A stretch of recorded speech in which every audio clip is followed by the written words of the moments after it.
Bon, en fait, ce que je vais vous dire, c'est écrit sur la fiche derrière moi. Lucie va parler en français. En fait, donc on l'accueille, on la remercie infiniment d'être venue nous voir et de prendre un peu de temps pour nous parler de ce qu'elle est en train de faire en ce moment. Elle travaille exclusivement en anglais, mais comme sa langue maternelle c'est le français et qu'elle n'a pas beaucoup d'occasion de la pratiquer, exceptionnellement, on va faire le séminaire en français. Vous vous souvenez, en français? Donc voilà, mais si vous avez des questions en anglais, il n'y aura pas de problème. Et donc, vous n'hésitez pas donc, à interagir avec elle pendant ou peut-être plutôt après, je ne sais pas très bien, tu vas te débrouiller.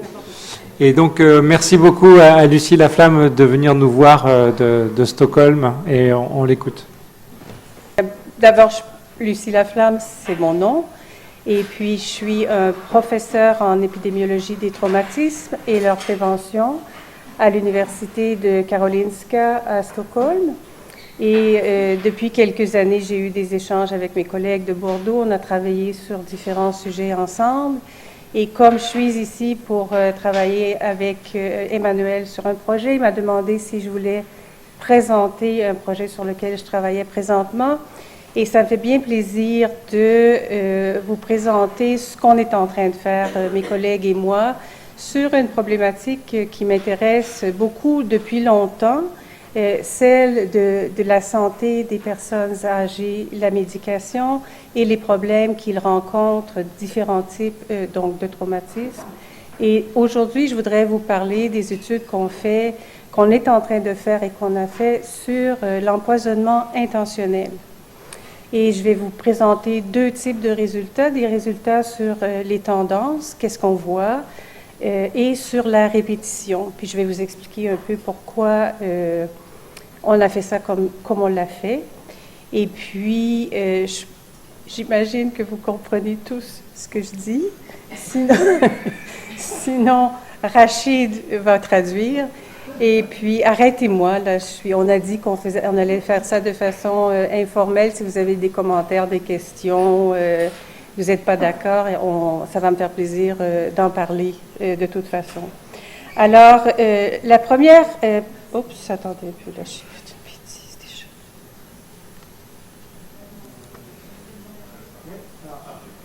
déjà. Donc, la première étude, c'est une étude qu'on a fait, comme je vous disais, sur les tendances. Et pourquoi donc cette étude-là a été initiée chez nous? D'abord parce que on avait, suite à des projets qu'on venait de réaliser, on savait que l'empoisonnement intentionnel augmentait en Suède et dans d'autres pays voisins, alors que l'empoisonnement non intentionnel diminuait. Les raisons qui sont derrière ces tendances-là sont diverses et ne vont pas tous dans les mêmes directions, mais on a naturellement le vieillissement des populations, qu'on connaît bien tout le monde. On sait aussi que les médicaments en particulier et l'empoisonnement, c'est un mode fréquent de blessures qu'on s'inflige chez les personnes âgées. Quand on choisit de s'infliger des blessures, on va prendre surtout des médicaments plutôt que d'autres formes comme de blessures intentionnelles. Et les personnes âgées, pas juste en Suède, mais même dans d'autres pays, ils ont beaucoup accès aux médicaments. Alors, il y a une intention et une accessibilité qui rendent les tendances à la hausse, là, si on veut. Ensuite, ce que je voulais dire, c'est qu'au moment où on a commencé à faire ces travaux-là, on avait des études cliniques surtout, mais peu d'études populationnelles sur les tendances.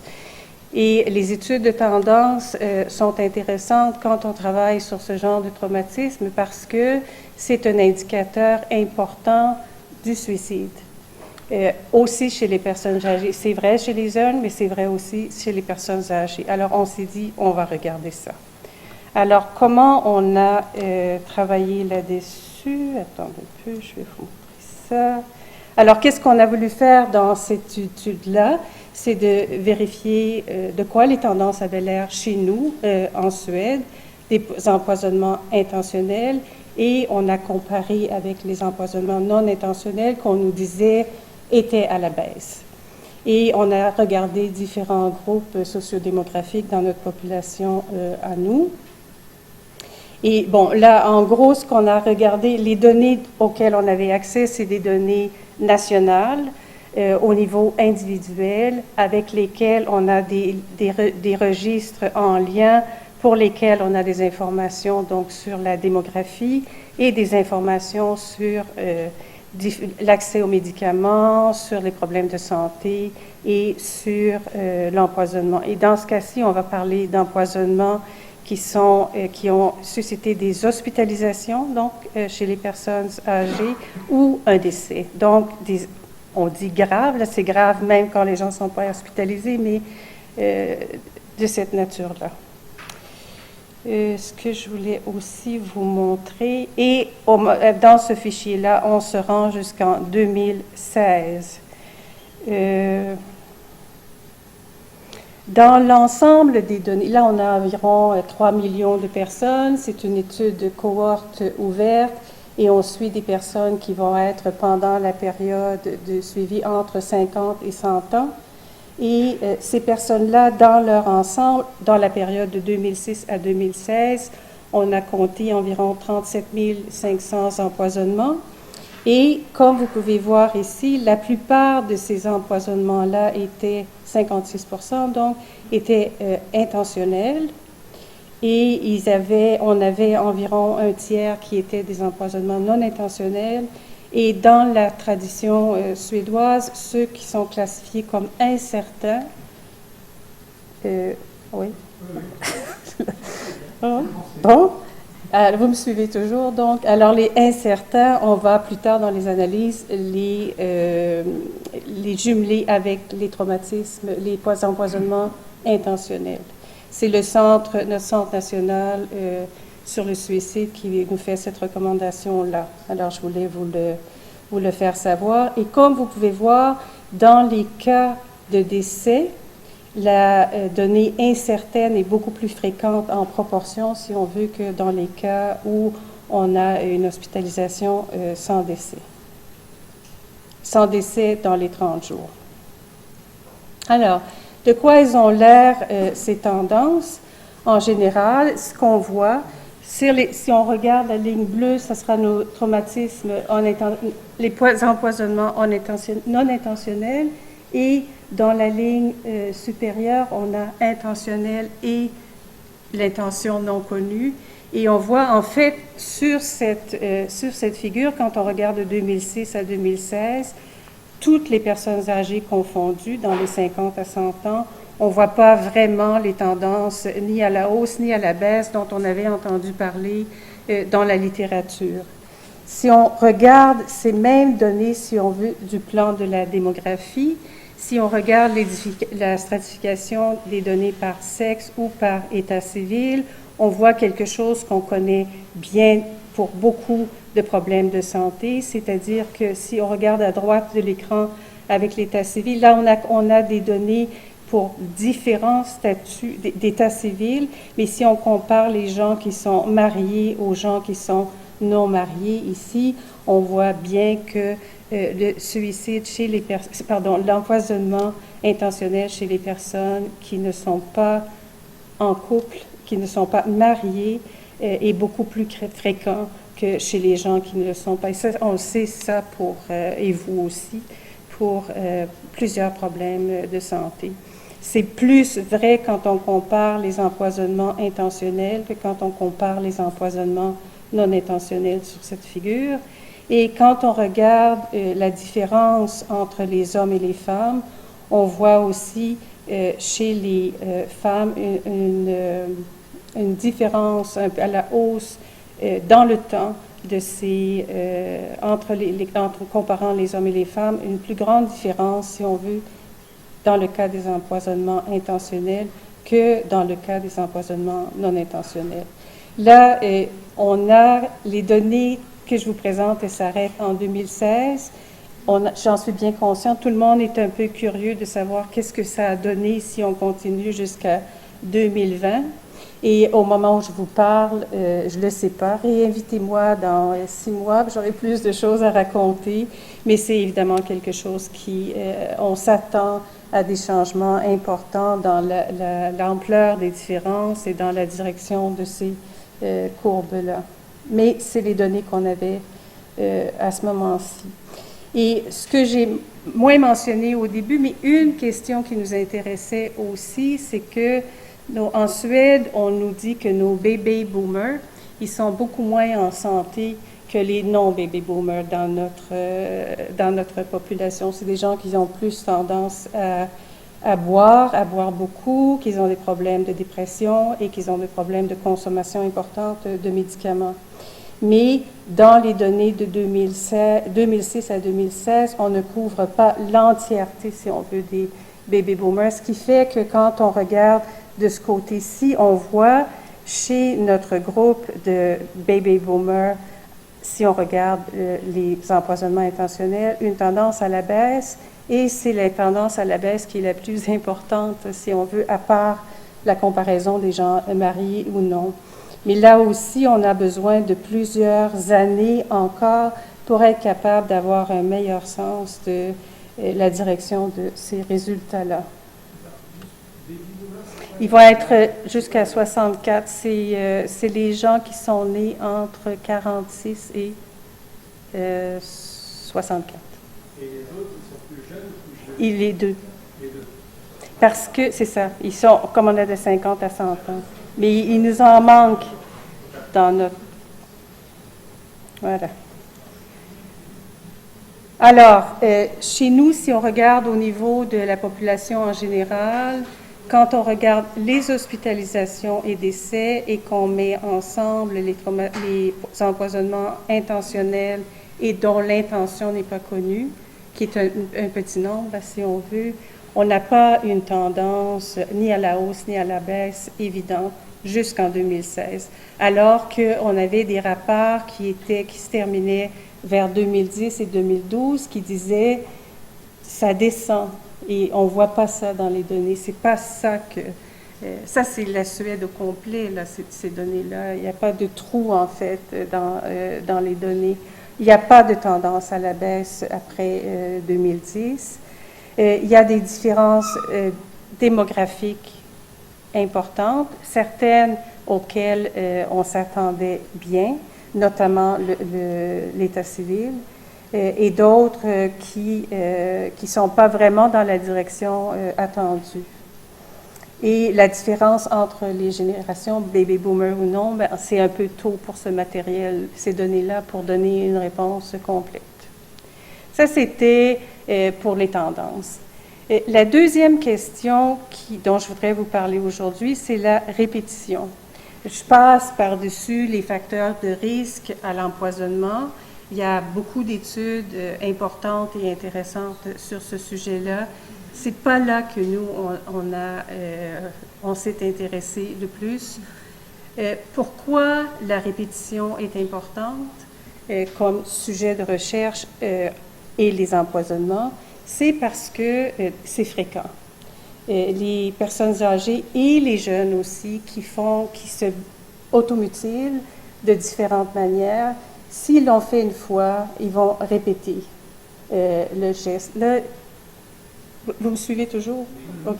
Parce que j'avais l'impression d'avoir perdu une partie du groupe. Alors, c'est donc quelque chose qui se produit relativement fréquemment et c'est très rapide.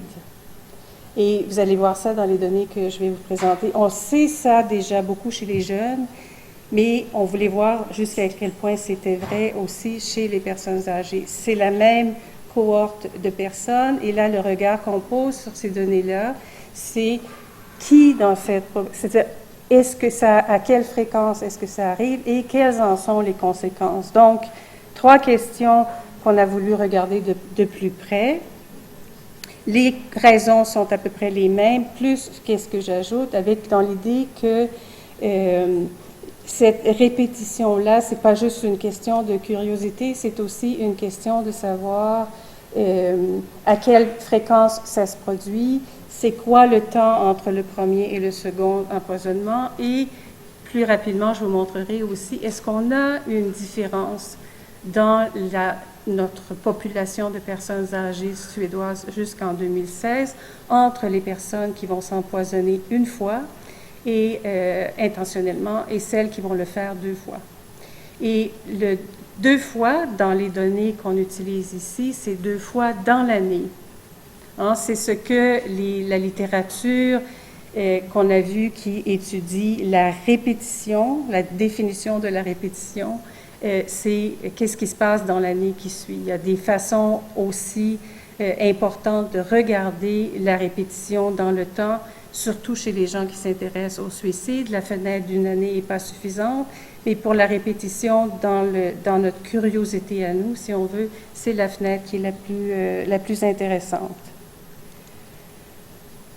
Alors, on a voulu décrire les fréquences de ça, identifier certains facteurs de risque et voir s'ils sont semblables à ceux qu'on voit chez les personnes qui vont s'empoisonner une fois. Et on a voulu aussi regarder des conséquences autres qu'un deuxième empoisonnement. On a lu, quand on a commencé à travailler sur ces données-là, c'était pas en 2017, là, c'est l'année dernière, quand on a commencé à travailler sur ces données-là, qu'il y a des publications qui commençaient à sortir sur le fait que la personne âgée qui s'empoisonne intentionnellement une première fois, on peut la retrouver dans d'autres indices de morbidité. Cette personne-là peut se réempoisonner, mais si on ouvre la fenêtre toujours à 1 mois et qu'on regarde d'autres façons de mourir ou d'être accidenté, on va retrouver ces personnes-là. Donc, dans la répétition, si on veut, il peut y avoir d'autres événements intentionnels, donc on va choisir un autre moyen de se blesser, ou on peut mourir d'un accident de la circulation ou quelque chose comme ça, mais des problèmes unnatural death, qu'on les appelle. Alors, on a voulu regarder ça aussi. Ça peut arriver dans le mois et ça peut arriver dans l'année. Et je vais essayer de vous montrer. Ça, c'est mes résultats les plus récents. Là, je suis peut-être pas très... ça me prend des minutes. Alors, dans notre donnée, on avait 15 000 personnes là, on regarde que les empoisonnements intentionnels. On a 15 000 et plus personnes dans cette période-là, âgées de 50 à 100 ans, qui se sont empoisonnées et qui ont été hospitalisées. On a 1710 personnes qui vont avoir été réhospitalisées dans l'année. Et là, je fais ma bémol parce que, comme je viens de vous dire, il y a de ces 15 000 personnes, il y en a qui vont mourir d'autres choses, là. Alors, les 15 000 personnes à l'entrée de l'année peuvent, avant d'avoir un empoisonnement, mourir d'autres choses, là. Alors, c'est pas tout le monde qui a une fenêtre d'une année devant eux, si on veut, pour l'empoisonnement. Et on va regarder, donc, un premier empoisonnement intentionnel. Est-ce que je vois sur l'empoisonnement des cas intentionnels, non intentionnels et indéterminés? Ça va être la première chose que je vais vous montrer. Après ça, on a regardé ce que je vous disais, la distribution c'est quoi la morbidité et la mortalité du premier empoisonnement ou du deuxième, si on n'en est pas mort du premier, et la comparaison des facteurs de risque. Alors, j'ai à peu près 3 choses à vous montrer là, qui me restent.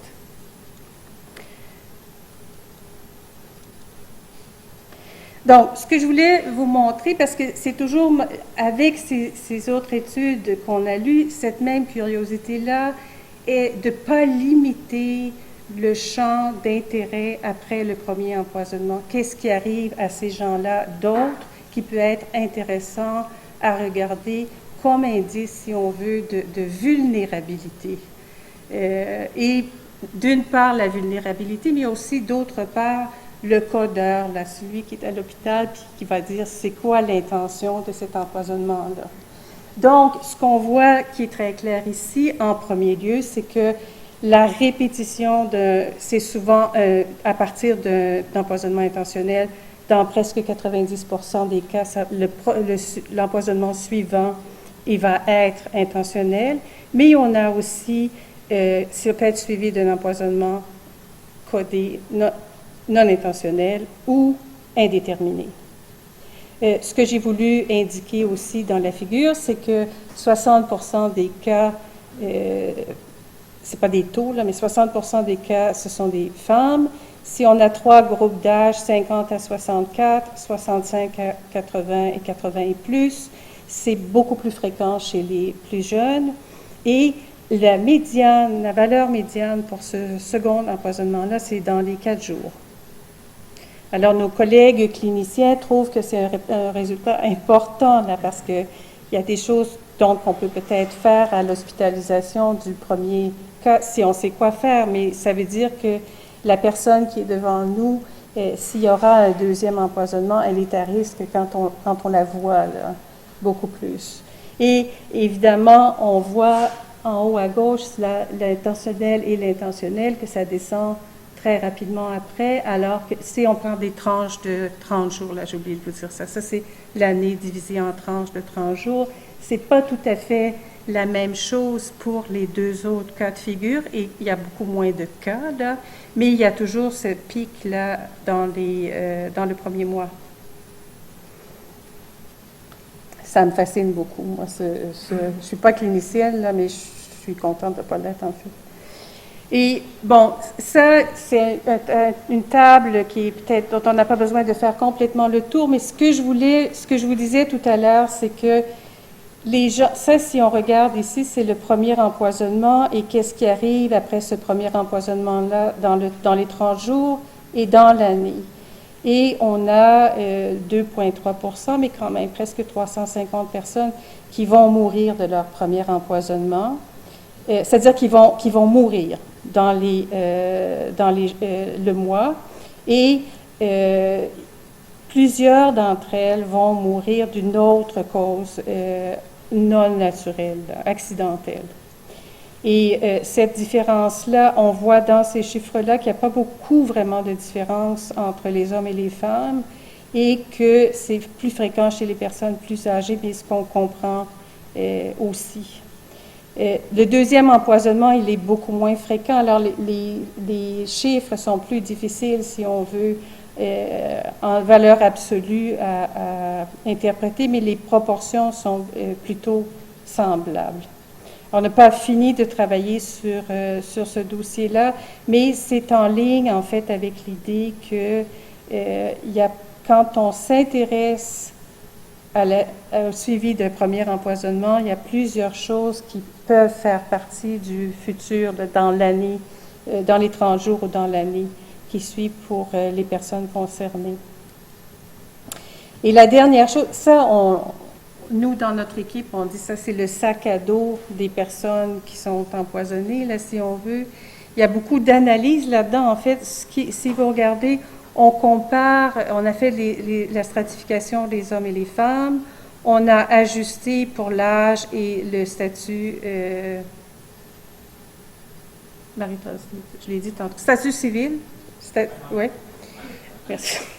Et on compare les gens, pour chaque ligne, on compare les personnes qui auront 2 empoisonnements intentionnels dans l'année comparativement aux personnes qui n'auront qu'un empoisonnement intentionnel dans l'année.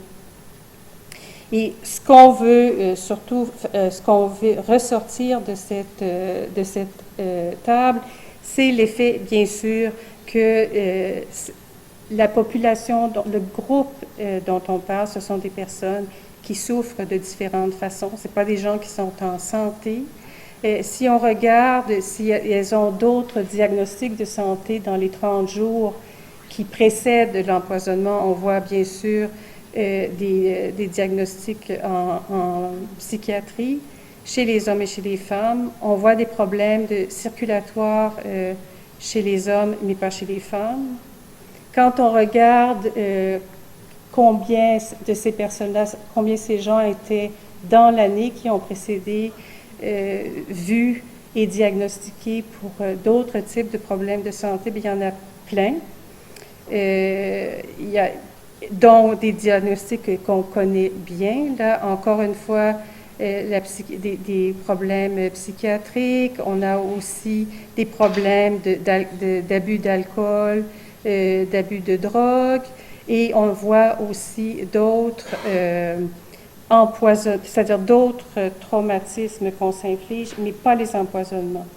Parce que j'ai oublié de vous dire, c'est que quand on a commencé quand on a regardé ces gens-là, quand on a décidé, ça c'est le premier empoisonnement, on a éliminé les cas où il y avait un autre empoisonnement dans l'année avant, là, si on veut. Mais il aurait pu y avoir d'autres choses. Et c'est ça qu'on voit.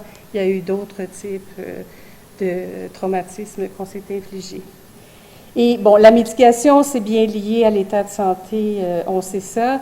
Mais ici, on a regardé souvent chez les personnes âgées le nombre de médicaments plutôt que le type de médicaments. Et on a vu, quand on a étudié les accidents ou les traumatismes, on a vu souvent qu'à partir de 2 médicaments, il y a une vulnérabilité pour les accidents de la route, pour les chutes. C'est surtout ça qu'on a regardé, mais une vulnérabilité importante. Et puis, dans nos données, bien, la prise de médicaments, dans ce cas-ci, c'est aussi une exposition là, et une accessibilité, si on veut, aux médicaments pour l'empoisonnement. Alors, on voit chez les hommes et chez les femmes la polypharmacie, 5 à 9 ou plus de 10 comme un facteur de risque important. Et chez les femmes, déjà de 2 à 4, là, une association. Alors, c'est des résultats assez frais pour nous, là, sur lesquels on continue de travailler et de s'interroger. Mais on a l'impression que, si on parle les tendances, ça nous donnait une idée à l'effet qu'il n'y avait pas beaucoup de changements au niveau dans le temps, si on veut, des tendances, des empoisonnements intentionnels et non intentionnels. Et donc, le temps jusqu'en 2016 informe pas beaucoup là, sur la vulnérabilité des personnes âgées, si on pense à la période de temps qu'on regardait. Mais la répétition est quelque chose qui inquiète et qui vaut la peine de continuer à regarder, selon nous, surtout dans la fenêtre, si on pense à 2016 et à 2022. Là-dessus non plus, j'ai pas de réponse, j'ai des questions et des questionnements, mais on sent que ça vaudrait la peine de regarder ça de plus près. Je peux vous dire aussi qu'on travaille présentement avec des études semblables chez les jeunes. En Suède, il y a des gens qui ont plus accès aux données que nous et des données plus récentes qui ont déjà signalé que nos jeunes de 14 à 19 ans, 15 à 19 ans, surtout les jeunes filles, se sont beaucoup automutilées pendant la pandémie. Et puis là, on sait que on en parlait ce midi, on sait que depuis environ 50 ans, chez les jeunes, il y a une augmentation relativement constante, mais toujours à la hausse de self-harm. Ça c'est connu, on peut le mesurer de différentes façons. Mais ce qu'on voit quand on arrive en période 2020 à 2022, c'est une augmentation qui n'est pas dans le sens des tendances, mais comme plus rapide. Et ça n'a pas commencé en 2020 chez nous. Ça a commencé, les hospitalisations, ça a commencé en 2021.